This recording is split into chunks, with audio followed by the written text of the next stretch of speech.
এবার আরও বিড়ম্বনার মধ্যে পড়ল আরজি মেডিকেল কলেজের প্রাক্তন অধ্যক্ষ সন্দীপ ঘোষ। এবার তারই বিরুদ্ধে কলকাতা হাইকোর্টে মামলা করলেন তৎকালীন ডেপুটি সুপার আরজি করের আক্তার আলী।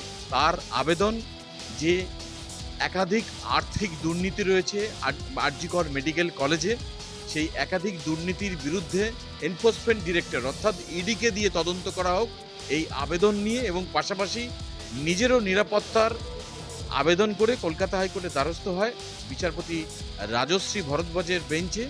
মামলা করার অনুমতি, আগামীকাল এই মামলার শুনানির সম্ভাবনা রয়েছে কলকাতা হাইকোর্টে।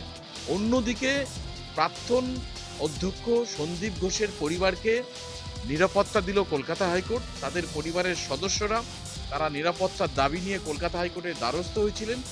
সেই মামলার আজকে শুনানিতে কলকাতা হাইকোর্ট বলেছে সব রকম নিরাপত্তা দিতে হবে, অর্থাৎ বেলেঘাটা থানাকে সমস্ত রকম সহযোগিতা, সব রকম নিরাপত্তা দিতে হবে। তার পরিবারের সদস্য, তার স্ত্রী এবং তার দুই কন্যা রয়েছে, তার শ্বশুরমশাই কিন্তু ওই বাড়িতে থাকেন।